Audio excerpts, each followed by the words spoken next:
Next lecture है हमारा आज का कूलम्स लॉ। लेक्चर नंबर 3 में हम स्टार्ट करेंगे इलेक्ट्रोस्टैटिक्स के Coulomb's law.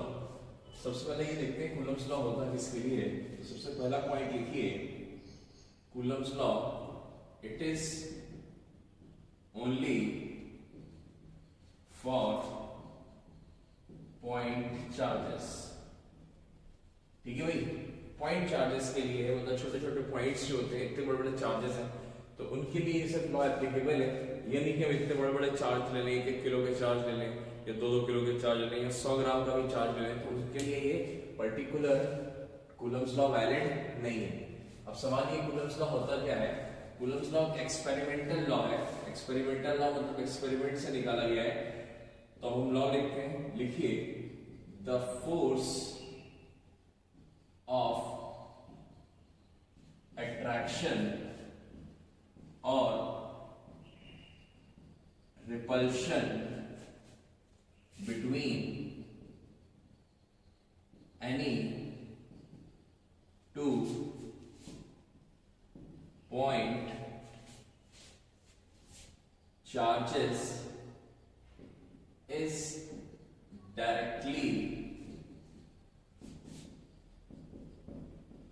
proportional to the product of the 2 point charges and inversely proportional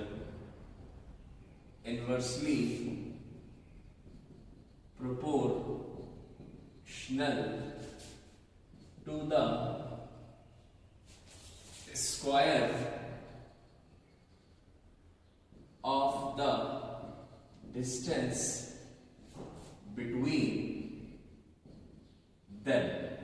कह रहा है कि द फोर्स ऑफ अट्रैक्शन है या रिपल्शन, क्योंकि दो चार्जेस हैं तो उनके बीच में अट्रैक्शन होता है या रिपल्शन होता है, इसलिए हम फोर्स ऑफ अट्रैक्शन या रिपल्शन लिख रहे हैं बिटवीन 2 पॉइंट चार्जेस, क्योंकि सिर्फ पॉइंट चार्जेस के लिए ही ये पर्टिकुलर कूलम्स लॉ एप्लीकेबल है। is directly proportional to the product of the 2 point charges and inversely proportional to the square of the distance between them। मतलब कहने के लिए let's suppose कि हमारे पास 2 point charges हैं, एक का नाम हमने Q1 दिया, दूसरे का नाम हमने Q2 दिया। ठीक है, इनके बीच में कुछ डिस्टेंस है जो हम कह रहे हैं R डिस्टेंस है। यस और नो, इनके बीच में कुछ फोर्स ऑफ अट्रैक्शन हो सकता है या रिपल्शन हो सकता है, जो भी फोर्स हो सकता है।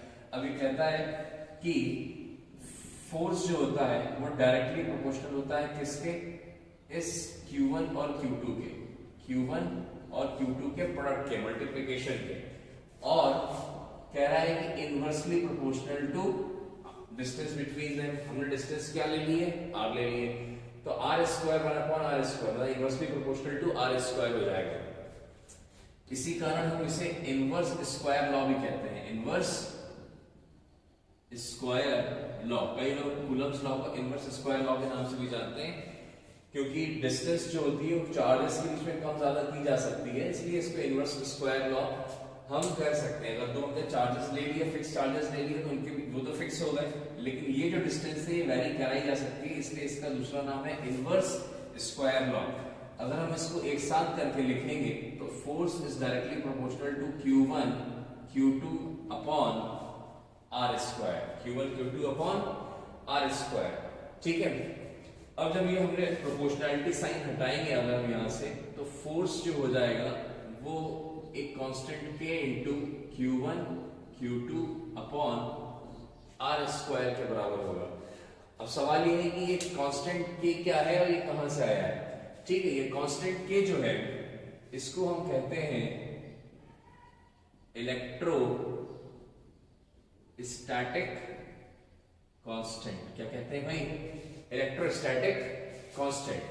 और अगर इसकी कोई हमसे वैल्यू पूछे कि इसकी वैल्यू क्या है, तो इसकी वैल्यू हो जाएगी 9 × 10⁹। ये भी एक्सपेरिमेंटली निकाला गया है, 9 × 10⁹। अब सवाल ये है कि इसका यूनिट क्या होगा। यूनिट बहुत सिंपल सी बात है, फोर्स की यूनिट जो होती है वो न्यूटन होती है, तो न्यूटन लिखा। ये R स्क्वायर ऊपर गया मतलब metre square, upon Q1 Q2, मतलब दोनों चार्जेस है तो ये कूलम का स्क्वायर, तो ये इसकी वैल्यू है। K की वैल्यू एक्सपेरिमेंटली निकाली गई है, जिससे हमें याद रखना है 9 × 10⁹ newton metre square coulomb square. ये सॉल्व हो। सबसे पहले कूलम्स लॉ क्या होता है? It is only for point charges. इसके बाद ये कोई भी दो चार्जेस पॉइंट चार्जेस के बीच में एप्लीकेबल होता है। Force is directly proportional to product between two charges and inversely proportional to the distance between them, that is r square.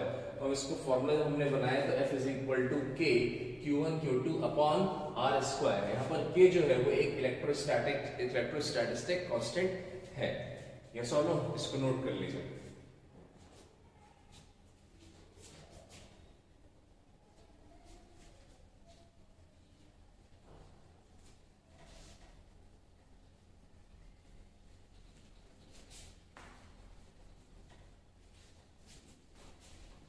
इसके बाद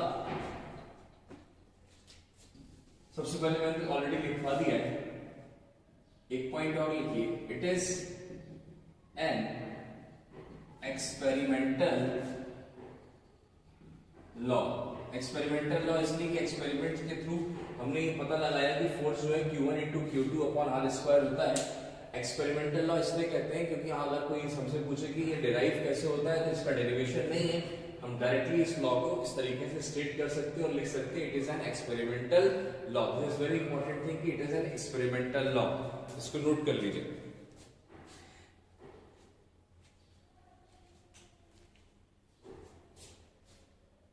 इसके बाद एक और पॉइंट लिख लीजिए,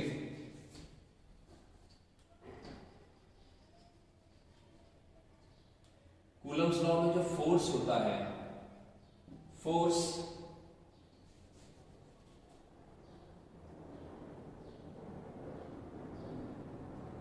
is central force. Central force किसे कहते हैं? सेंट्रल फोर्स उससे कहते हैं यदि कोई फोर्स अगर एक ही लाइन के ऊपर अप्लाई हो रहा हो। किस पर अप्लाई हो रहा हो? यदि एक ही दो पॉइंट्स है, मतलब ये जो फोर्स होगा अगर इनके बीच में जो फोर्स लगेगा, ये Q1 Q2 है। अगर आप मान लीजिए छोटा सा डायग्राम और बना लें, यहाँ पे मान लीजिए ये Q1 है, ये Q2 है, ठीक है। तो जो फोर्स लगेगा वो इसी लाइन के अबाउट लगेगा, चाहे इधर लगे या इधर लगे, ये इधर इधर इधर इस तरीके से इसका फोर्स नहीं भागेगा, इसी लाइन के अबाउट लगेगा, चाहे इस साइड लगे या इस साइड लगे, इस पे लगे या इस पे लगे, किसी भी पे लगे, लेकिन ये इसी पे लगेगा, ठीक है। इसी के साथ साथ यहां पर it is also conservative, it is also conservative. ये कंजर्वेटिव भी है, यहां पर हम इसको कहेंगे कि ये कंजर्वेटिव फोर्स भी है। ये जो फोर्स है ये कंजर्वेटिव फोर्स है। जब कोई भी कंजर्वेटिव, हमने 11th क्लास में पढ़ा हुआ है, अगर हम कोई भी कंजर्वेटिव कोई भी चीज को हम बताते हैं कि कंजर्वेटिव है, मतलब it can not be create और it can not be destroyed, तो आप ध्यान रखिएगा कि वहां पर हम पोटेंशियल एनर्जी भी डिफाइन करते थे उस हर चीज के लिए, ठीक है कि नहीं है। कंजर्वेटिव ग्रेविटेशनल फोर्स है, उसके लिए हमने ग्रेविटेशनल पोटेंशियल एनर्जी डिफाइन किया था। जैसे कि स्प्रिंग के अंदर जो फोर्स लगता था उसके अंदर भी हमने उसका पोटेंशियल एनर्जी डिफाइन किया था। तो जो भी कंजर्वेटिव फोर्सेस होते हैं 11th क्लास में हमने पढ़ते हैं हम कि जो भी कंजर्वेटिव फोर्सेस होते हैं उनके अंदर पोटेंशियल एनर्जी जरूर से डिफाइन की जाती है। तो हम यहाँ लिखेंगे कि potential energy is also defined for this force, ठीक है कि नहीं, फॉर दिस फोर्स और फॉर दिस कूलम्स लॉ, ठीक है कि नहीं। कूलम्स लॉ में हम पोटेंशियल एनर्जी को भी हम डिफाइन करेंगे आगे जाकर। पोटेंशियल एनर्जी डिफाइन करने से याद रखिएगा कोई भी चीज आसान होती है, ठीक है कि नहीं, कठिन नहीं होती। पोटेंशियल एनर्जी वेरी सिंपल थी, यस और नो। नेक्स्ट लिखिए, इसके बाद इसको नोट कर लीजिए।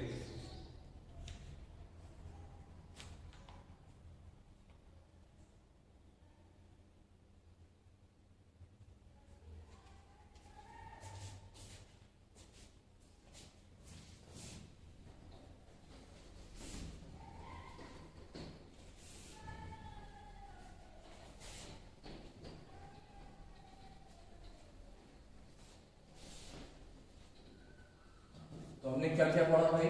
सबसे पहले हमने ये पढ़ा कि दो चार्जेस हैं, व्हाइट चार्जेस बनना चाहिए कूलम्स लॉ के अंदर, तो उसके बाद कूलम्स जो इनके बीच में जो फोर्स ऑफ अट्रैक्शन या रिपल्शन होगा वो directly product of the charges के बराबर होगा या inversely proportional to the distance between them होगा। यस और नो? हमने इसके लिए फोर्स एक बनाया, हमारे लिए फोर्स है, फोर्स का फॉर्मूला बनाया K Q1 Q2 upon R square. ठीक है, अब दूसरी चीज ये है कि जब हमने आगे इसको पढ़ा तो K की जो डिफाइन किया गया है, व्हाट इज K, तो K को हमने इस तरीके से लिखा 1/4 पाई एप्सिलॉन नॉट। ठीक है कि नहीं? ध्यान रहे कि हम इस पर्टिकुलर टर्म को एप्सिलॉन लिखते हैं। क्या लिखते हैं? एप्सिलॉन, है ना, और 0 का मतलब है एप्सिलॉन नॉट। ठीक है, 1/एप्सिलॉन नॉट। दूसरी चीज एप्सिलॉन नॉट को हम क्या कहते हैं? दैट इज परमिटिविटी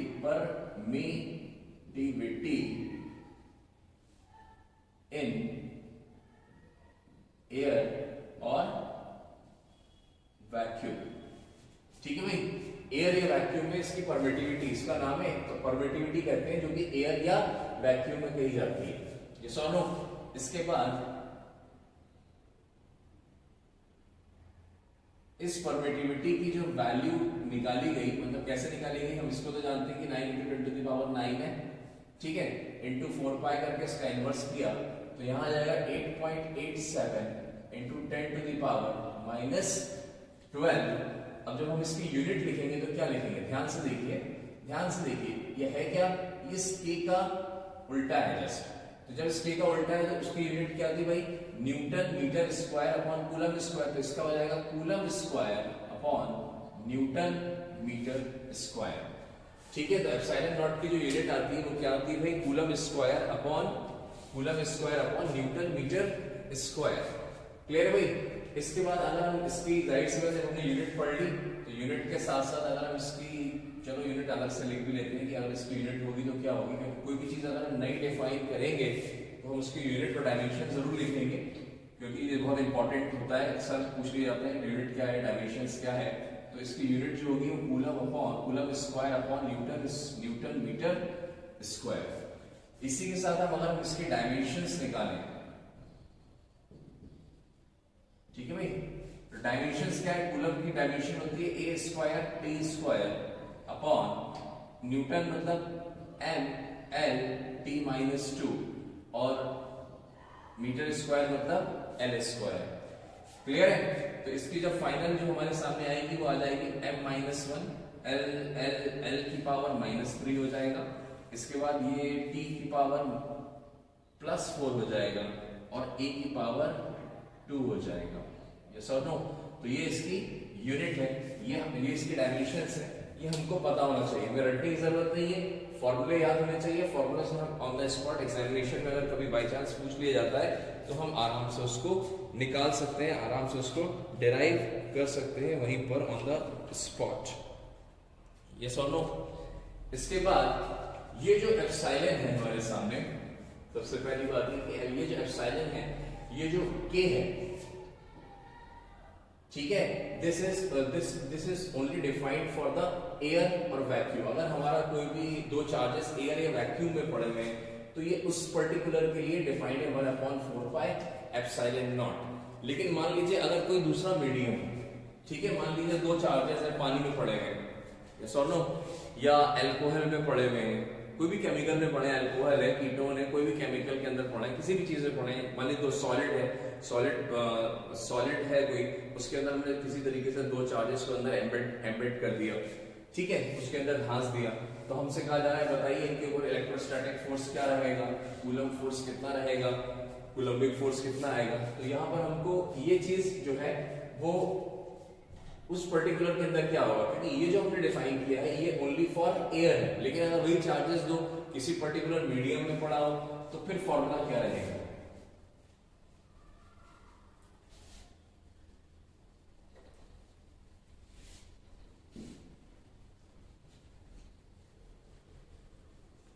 तो भाई देखिए आप यहां ध्यान से यहां लिख लीजिए, in any other medium, clear है भाई, in any other medium. In any other medium में क्या लिखेंगे, सबसे पहले हम फोर्स को डिफाइन करते हैं, व्हाट इज फोर्स, तो यहां फोर्स हो जाएगा k dash q1 q2 upon r square. क्या हो जाएगा भाई, k dash q1 q2 upon r square. Yes और नो?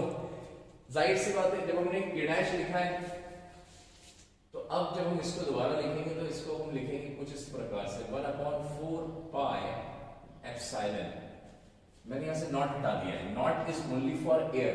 जो इंडिकेशन किया गया है, जो हमने डिनोट किया गया है नॉट को, वो एयर के लिए डिनोट किया है, q1 q2 upon r square. यहां पर है 1/4 पाई एप्सिलॉन। ये सुनो, एप्सिलॉन का मतलब है, एप्सिलॉन का मतलब है हमारे सामने ये जो एप्सिलॉन है, दिस एप्सिलॉन, ये सुनो ऐसा लिख लेते हैं epsilon, this is what permittivity in any medium. ठीक है कि नहीं? वो सबके लिए अलग अलग होती है परमिटिविटी। एयर के लिए तो एयर के लिए तो अलग हो जाएगी।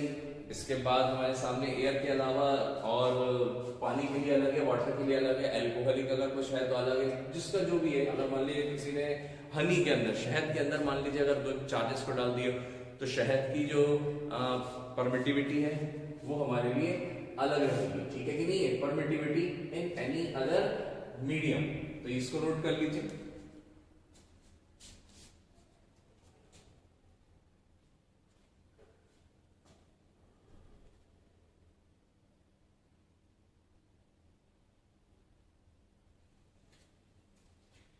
ये सॉल्व नो? यहां तक हमने जो पढ़ा वो ये पढ़ा कि किसी भी मीडियम के लिए हम 1/4 पाई एप्सिलॉन लिखेंगे, एप्सिलॉन नॉट नहीं लिखेंगे। फिर दूसरी चीज ये है कि अगर आपसे कोई पूछे कि भाई एप्सिलॉन और एप्सिलॉन नॉट के बीच में कुछ जानकारी दे सकते हैं, तो हम एक बात बोल सकते हैं, epsilon is greater then epsilon not. Epsilon की वैल्यू जो होती है वो ज्यादा होती है एप्सिलॉन नॉट से, क्योंकि क्योंकि क्योंकि याद रखिएगा, अगर कोई भी सब्सटेंस पानी है, पानी जो होता है वो बहुत जल्दी पोलराइज हो जाता है। एयर पोलराइज नहीं होती। पोलराइज मतलब क्या होता है, जो 2 पॉजिटिव और नेगेटिव आइंस में बट जाएं। ठीक है कि नहीं? उसको हम कहते हैं पोलराइजेशन। ठीक है कि नहीं? 2 पॉजिटिव होते, जैसे ये है, अगर मान लीजिए कोई ये है, अगर एक एटम को हमने पानी को डाला, एक तरफ H आयन बन गया, एक तरफ OH आयन बन गया। ठीक है कि नहीं? तो ये पोलराइजेशन हो गया। एयर के अंदर कोई पोलराइजेशन नहीं है। ठीक है ना? तो आप याद रखिए, epsilon is more for the substance या material या कुछ भी लिख लें, for the substance is more for the substance which can be easily polarized।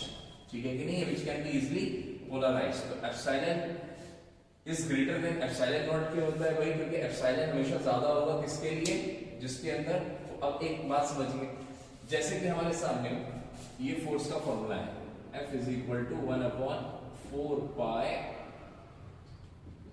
Epsilon naught Q1 Q2 upon R square. हमने क्या किया, चार्जेस वही नहीं है, ठीक है, डिस्टेंस भी वही रखी R, लेकिन ये जो है ये एयर में है और ये मान लीजिए पानी में।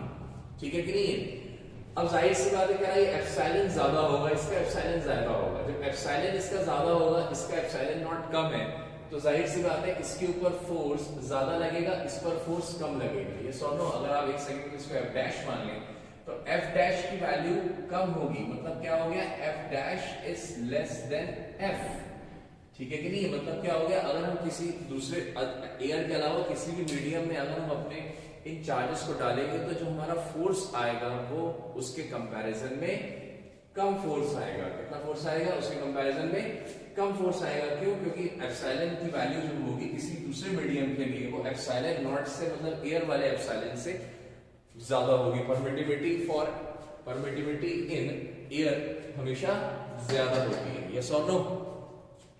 इसके बाद नेक्स्ट लिखिए,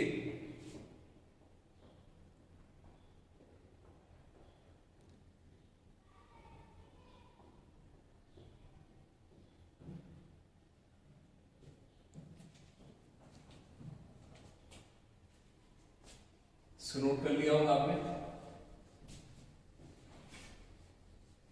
जितनी भी चीजें हम लिख पाते हैं बोर्ड पर उसको नोट कर लिया करें। ठीक है कि नहीं है, क्योंकि सारी चीजें इंपॉर्टेंट हैं, एग्जामिनेशंस के अंदर ऐसी चीजें छोटी छोटी पूछी जाती हैं, ठीक है कि नहीं है। आईआईटी के अंदर छोटे छोटे क्वेश्चन से लेकर बड़े बड़े क्वेश्चन तक हमारे सामने पूछे जाते हैं। इसके बाद नेक्स्ट है एप्सिलॉन आर। क्या डिफाइन किया भाई मैंने, एप्सिलॉन आर। एप्सिलॉन आर किसे कहते हैं भाई, रिलेटिव परमिटिविटी को कहते हैं। किसे कहते हैं, रिलेटिव परमिटिविटी को कहते हैं। रिलेटिव परमिटिविटी क्या होती है, that is epsilon upon epsilon not. मतलब क्या हो गया, परमिटिविटी, एक सेकंड ऊपर नजर आ रहा है कि नहीं आ रहा है, तो यहां पर permittivity in medium upon permittivity in air या वैक्यूम। ठीक है भाई, एप्सिलॉन आर, ये एप्सिलॉन है क्या, दैट इज रिलेटिव परमिटिविटी। क्या कहते हैं इसे भाई, रिलेटिव परमिटिविटी। ठीक है कि नहीं, रिलेटिव परमिटिविटी मतलब क्या है, अगर आप दो रेशियो लेंगे, permittivity in medium upon permittivity in air, तो उसका जो भी रेशियो आएगा उसको हम रिलेटिव परमिटिविटी कहेंगे। क्या कहेंगे, रिलेटिव परमिटिविटी कहेंगे। दूसरी चीज क्या है कि अगर हम इसको ध्यान से देखेंगे तो जब भी मैंने कहा जब भी कोई नया टर्म आएगा तो उसको हम उसके डायमेंशंस को और उसकी यूनिट को जरूर लिखेंगे। तो यहाँ पर हम लिखेंगे तो ये एक यूनिटलेस क्वांटिटी है। क्या है, यूनिटलेस, मतलब इसका कोई यूनिट नहीं, क्योंकि जो एप्सिलॉन नॉट की यूनिट होती है वही एप्सिलॉन की यूनिट होती है। मैंने आपको लिखवाया एप्सिलॉन नॉट की यूनिट क्या होती है भाई, that is coulomb square upon newton metre square. Yes और नो, और एप्सिलॉन की यूनिट भी यही होती है। यस और नो, तो दोनों की यूनिट्स जब कैंसिल हो जाएंगी तो यहाँ पर क्या आ जाएगा, that will be number. Next है ये डायमेंशनलेस भी है। जाहिर सी बात है, अगर कोई चीज यूनिटलेस होगी तो वो डायमेंशन लेस भी होगी। इसलिए कि अगर कभी मान लीजिए आपसे किसी नीट के पेपर में या छोटे जेईई मेन के पेपर में अगर आपसे पूछ रहे हैं what is the unit of the relative, what is the unit of the relative permittivity, तो हमें बताना है it is a unitless quantity. What is the dimension of the relative permittivity, तो हमें बताना है कि ये एक डायमेंशनलेस क्वांटिटी है। ये नहीं कि हम इसको परमिटिविटी नाम सुनते ही हम इसको उठा के coulomb square upon newton metre square लिखकर आ जाए, बिल्कुल सरासर गलत हो जाएगा। याद रखिएगा, परमिटिविटी इन मीडियम या परमिटिविटी इन एयर का यूनिट होता है coulomb square upon newton metre square. This is very important thing. Yes और नो, इसको नोट कर लीजिए।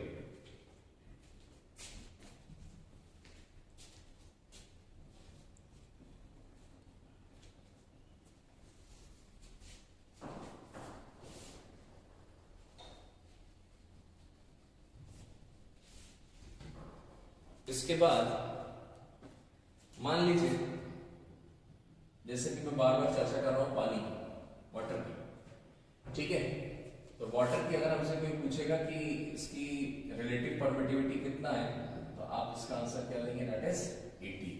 ठीक है कि नहीं, ये भी एक्सपेरिमेंटली निकाला गया है कि पानी की रिलेटिव परमिटिविटी कितनी आएगी, दैट इज 80 आ जाएगी। यस और नो।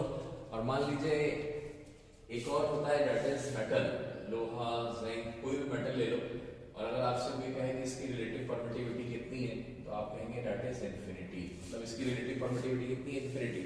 मतलब इसका मतलब क्या हो गया, अगर मान लीजिए हमारे सामने दो चार्जेस हैं Q1 एंड Q2, और मान लीजिए हमने इसको एक मेटल के अंदर डाल दिया है। किसके अंदर डाल दिया है, किसी तरीके से मेटल के अंदर घुसेड़ दिया और मेटल को पैक कर दिया। ठीक है, अब ध्यान से देखिए यहाँ पर कि रिलेटिव परमिटिविटी इसकी कितनी है, इन्फिनिटी है। तो अगर हम ध्यान से देखें कि अभी हमने रिलेशन निकाला है, रिलेटिव परमिटिविटी का रिलेशन है एप्सिलॉन अपॉन एप्सिलॉन नॉट। तो एप्सिलॉन क्या हो जाएगा, epsilon r into epsilon naught. Yes और नो। तो जाहिर सी बात है, अगर ई आर की वैल्यू इन्फिनिटी है तो एप्सिलॉन की वैल्यू भी इन्फिनिटी हो जाएगी। फॉर्मूला होता है 1/4 पाई एप्सिलॉन। क्यों भाई, क्योंकि मेटल की बात कर रहे हैं, एयर की बात नहीं कर रहे हैं। Q1 Q2 जो भी है वो तो ठीक है अपनी जगह। अब जब इसकी जगह एप्सिलॉन है तो इसकी जगह बच्चा क्या पुट करेगा, इन्फिनिटी। इसका मतलब अगर हमने किसी दो चार्जेस को मेटल के अंदर रख दिया तो वो कितना फोर्स एक्सपीरियंस करेंगे, जीरो फोर्स एक्सपीरियंस करेंगे, उनके बीच में जीरो फोर्स लगेगा, उनके बीच में कोई भी फोर्स नहीं लग पाएगा, है ना, उनके बीच में कोई भी फोर्स नहीं लग पाएगा। ठीक है, जैसे मान लीजिए आपके सामने एयर की बात कर रहे हैं, F is equal to 1/4 pi epsilon naught Q1 Q2 upon R square। ठीक है, अब मान लीजिए इसी जगह पानी है, ठीक है, ये अपना ये जीरो इसके लिए है ना, इसके लिए नहीं। मान लीजिए एयर की हम बात कर रहे हैं, this is force for the air medium, ठीक है, दो चार्जेस है Q1 Q2। अब मान लीजिए पानी के अंदर हमने वही चीज डाल दी, ठीक है, तो यहाँ फोर्स F डैश ले लिया इसका हमने, और 1/4 पाई इस एप्सिलॉन नॉट की इस यहाँ पर हम क्या लिखेंगे, क्योंकि मीडियम वाटर है तो यहाँ एप्सिलॉन आ जाएगा, ये सो नो Q1 Q2 upon R square. ठीक है भाई, अब एप्सिलॉन की वैल्यू क्या होगी, ध्यान से देखिए, अगर एप्सिलॉन R की वैल्यू पानी की कितनी है, वाटर की कितनी 80, तो ये हो जाएगा 80 एप्सिलॉन नॉट। तो यहाँ पर हम इस एप्सिलॉन की जगह 4 पाई 80 एप्सिलॉन नॉट लिख सकते हैं, क्या लिख सकते हैं, Q1 Q2 upon R square, Q1 Q2 upon R square. तो इसका मतलब क्या हो गया, यहाँ पर इसका जो फोर्स है वो F है, ठीक है, तो इसका फोर्स क्या हो जाएगा, 80 बाहर हो जाएगा, तो ये 1/80 F हो जाएगा, कितना हो जाएगा, मतलब पानी के अंदर वही फोर्स 80 टाइम्स कम लगेगा। अगर हम दो चार्जेस को पानी में डाल देंगे तो 80 टाइम्स कम लगेगा, मतलब ये हुआ कि अगर दो पॉइंट चार्जेस के बीच में जो फोर्स है, अगर लेट सपोज, पहली बात तो इतना फोर्स होता नहीं है जितना मैं लिखने जा रहा हूं, ठीक है कि नहीं, 80 न्यूटन है, ठीक है कि नहीं, 80 न्यूटन है, सिर्फ एग्जांपल समझने के लिए दे रहा हूं, इतना फोर्स दो पॉइंट चार्जेस के बीच में पॉसिबल लगभग नहीं है, समझ लीजिए, ठीक है। तो अब जाहिर सी बात है, अब ये एयर की बात कर रहे हैं, तो अब जाहिर सी बात है अगर हम यहीं पर अगर हम पानी की बात करेंगे, वाटर में करेंगे, तो 80 टाइम्स कम हो जाएगा, मतलब अपॉन 80 हो जाएगा, अपॉन 80 हो जाएगा, तो सिर्फ 1 न्यूटन का फोर्स बचेगा, क्या हो जाएगा, 1 न्यूटन का फोर्स बचेगा। तो इसका मतलब क्या हो गया, अगर मान लीजिए हमारे पास दो पॉइंट चार्जेस है और हमको कोई एक्सपेरिमेंट परफॉर्म कराना है, ठीक है, और वो दो पॉइंट चार्जेस जो है वो बहुत ही ज्यादा फोर्स अप्लाई कर रहे हैं, लेकिन हमें इतना फोर्स उस एक्सपेरिमेंट के लिए नहीं चाहिए, तो हमने क्या किया, उन दो चार्जेस को पानी में डाल दिया और फिर उसके बाद हमने उस एक्सपेरिमेंट को परफॉर्म कराया। अगर हमें इतना कम फोर्स चाहिए उस एक्सपेरिमेंट के लिए, अगर उससे 80 टाइम्स कम चाहिए, तो हमें उस पर्टिकुलर में ये चीज हमारे लिए बहुत लाभदायक होती है, कारगर साबित होती है। यस और नो। इसके बाद एप्सिलॉन आर के लिए एक छोटी सी बात और लिख लीजिए, लगे हाथ, एप्सिलॉन आर को हम डाई इलेक्ट्रिक कांस्टेंट भी कहते हैं। क्या कहते हैं भाई, डाई इलेक्ट्रिक कांस्टेंट, याद रखिएगा, ठीक है, डाई इलेक्ट्रिक कांस्टेंट भी कहते हैं। डाई इलेक्ट्रिक कांस्टेंट क्या होता है भाई, एप्सिलॉन आर होता है। एप्सिलॉन आर क्या होता है भाई, रिलेटिव परमिटिविटी होती है, जो कि यूनिटलेस क्वांटिटी है, डायमेंशनलेस क्वांटिटी है, ठीक है, और इसकी जो वैल्यू होती है वो एक रेशियो होता है। क्या होता है भाई, रेशियो होता है। रेशियो क्यों होता है, क्योंकि this is epsilon upon epsilon naught, yes और no, this is equal to. दूसरी चीज, एप्सिलॉन आर के बारे में एक जानकारी और लिख लीजिए, याद आ गई है, epsilon r is greater than equal to 1, ठीक है कि नहीं, एप्सिलॉन आर की वैल्यू हमेशा ग्रेटर देन इक्वल टू 1 होती है, 1 से छोटी नहीं होती, हमेशा 1 से बड़ी होती है, यस और नो, हमेशा 1 से बड़ी होगी, ठीक है। तो ये हमारे सामने ये कूलम्स लॉ हमने कंप्लीट किया है। In the next video we will cover the numericals on the Coulomb's law.